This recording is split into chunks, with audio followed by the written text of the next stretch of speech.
You are watching SHOUTcraft, high-definition esports broadcasting for Starcraft 2. Please welcome tonight's commentators, the Emperor and TotalBiscuit. Let's do it. Let's make it happen. Second match of the evening, ladies and gentlemen. Just tuned in, welcome to SHOUTcraft. Welcome to my inevitable death at the end of this broadcast. Caffeine crash, plus utter exhaustion. I'm sorry, that was one of the best games I've seen in ages. Wow. Let's see if Sid and Zerg and Dread and Terran can mix it up. Now, I suppose it's customary at the start of any match to discuss things like, I don't know, strategy, things like that, but it's the first couple of minutes, nothing happens. Now, personally, I find the Zerg to be thoroughly morally reprehensible. All they want to do is eat, and that is not a good example to be setting to our children. Not happy with that at all. Now, they're quite close this time around. Overlord going in straight away.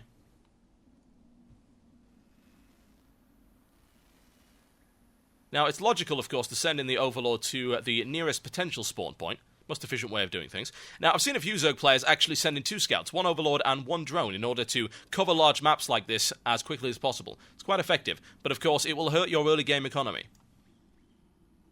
It's 1 drone in harm's way that wouldn't otherwise be.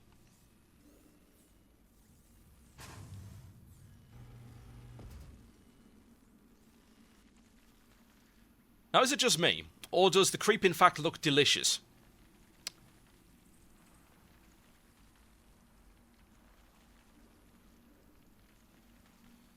You know what I like about Overlords? They're so chill about everything. Like, hi, I'm an Overlord. Just breezing along. Not a care in the world, nothing to worry about.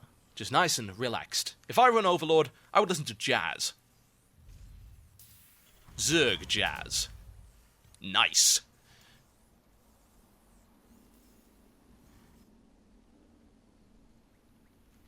Successful scouts on both fronts.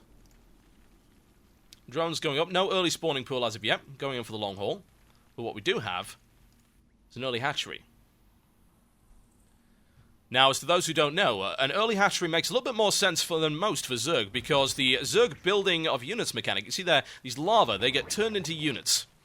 And you only get 3 at any given time. There is a way to boost that, but he hasn't got it yet. There's the spawning pool finally, plus a extractor. The SCV's not having any of it. It objects on a moral and ethical level to the creation of this hatchery. It's going to be able to do a little bit of damage. Certainly not going to be able to kill it.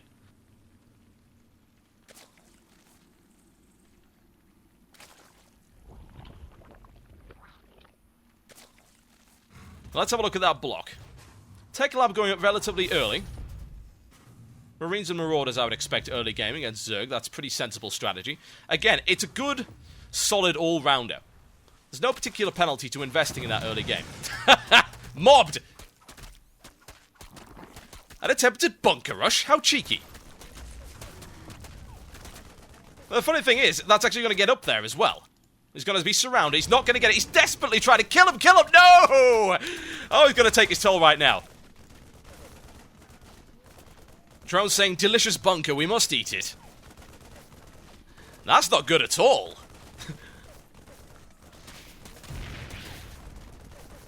Sid's going to be suffering a few issues as a result of that. Finally getting Zerglings up, but those things are going to splat as a result of that. And if he continues to reinforce it, which he's going to repair it, he wants to keep it up, and that's going to be a big problem. Now the question is, what's he going to do to counter it? Well, he's going to mob it.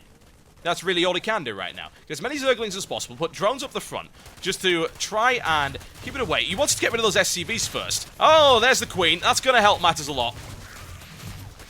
He's ignoring the SCVs right now. He's putting everything he can into there. One way or the other, the bunker's going to take its toll, even with 1 Marine in. There goes the SCVs, and now he can take it down. Nice move there. Very good from the Terran player.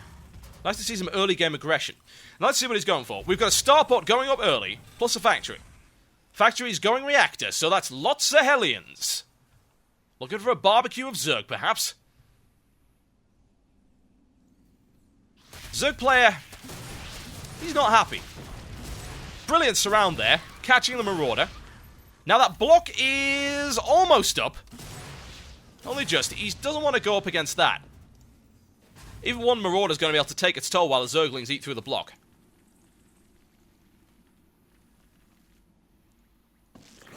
Check that second hatchery and see what we're getting there. Got to push his economy as much as possible. And of course, since he's got his Zergling there, the Terran player is not going to be expanding anytime soon. But he doesn't need to. Not right now. Tech Lab's going up. Might see some Ravens. We might see some Banshees. Who knows? Now, Ravens, of course, extremely effective against the Zerg. Very nice missile ability. The Seeker Missile. Blows huge holes in Zerg forces. Comes with a 30-day money-back guarantee. The Zerglings are not welcome. Possibly a big sign up front saying, do not trespass. No Zerg allowed might work. Who knows? I don't think the Zerg can read. Maybe they're just pretending. Playing dumb. Still no second reactor out there. Reactor, what the hell am I talking about? Extractor! Ah! I need more coffee. Unfortunately, when he's solo casting, you don't get a break for that kind of thing.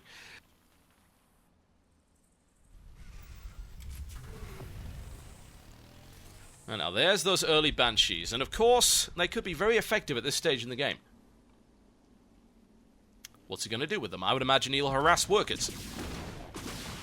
Dun dun dun dun dun dun dun dun dun. Oh yeah. Down he goes. What you gonna do when the Banshee comes for you? The answer is, well, nothing, because you haven't got any anti-air. You silly goose.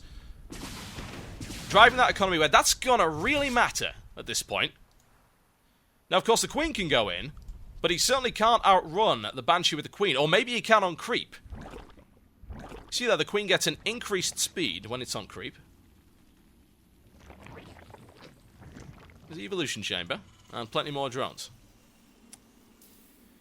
Now, right now, I've got to say that the Terran player has really got the advantage. He's going to be able to go in with those Banshees and harass, and honestly, nothing could be done thus far. One Banshee able to kill the Queen in short order. Oh look, your main base has no defense, and that Banshee's going to gut it if he gets the chance. And more on the way. Didn't even have to go for the cloak upgrade. A couple of spine crawlers going up, but to be honest, Sid, you're going to need more than that. What are you going to do against those Banshees? Or are you going to allow the Banshees to gut it? You're going to take your spawning pool down. Now reinforced with the second Banshee. The rhythmic pounding. Almost erotic. Wait, no it isn't. That's sick. Sick and wrong. Shut down in a blaze of glory. That Queen's going to regret that. The Banshee is angered. It is mean and unreasonable. Spore crawler up there. Not very good. Nice and cheap. Able to drive him away, though. That's the main thing. Now, he's really repositioned himself with a defensive bastion there on his second expansion. That is going to get interesting. Now, let's have a look at what he's got. So you see he's got a factory with a reactor there. He's going to keep pumping out those harassment units. It'll be very helpful. To be honest, he can go in for the kill with them. Second barracks going up there for support. What's he got? Well, he's got a couple of spine crawlers, but really nothing else. Banshee's going to keep harassing, nailing as many drones as possible. And there's the second. He wants to try and take down that lair, and to be fair, right now he can. Sid's got nothing. Absolutely nothing to deal with that. Now, I think Sid's really accepted that he is doomed in terms of the main base, so he's moved back, and he's deployed Hydralisks. You can see the Hydralisk Den going up there. Extremely effective mid-game unit, very good against those Banshees. Be able to nail them. But that lair is going down one way or the other. Say a prayer for it, ladies and gentlemen. Rest in peace. He's finally secured that point, so he's setting up his second expansion. He's a little bit behind in economy, but to be fair, with the amount of damage he's done, it was well worth it. Good investment in the Banshees early on. Very smart. Those Banshees are going to gut that base. Hydralisk's coming up now, so he's going to have the counter. He's rebuilding his spawning pool there, so Sid's not going to let him go. Not a chance. Now, to be fair, if properly microed, those Hellions will do a good job against the Hydralisks. But you can see, it's possible as... Oh, yeah, here we go. He hasn't got an overseer, and now they're cloaked. What you gonna do when the Banshees come for you? Well, quite frankly, nothing, because you can't see cloaked units. Not as of yet, at any rate. Oh, there's the Spore Crawler popping up from the burrow, but it doesn't matter. It's going to take the damage. It's going to go down.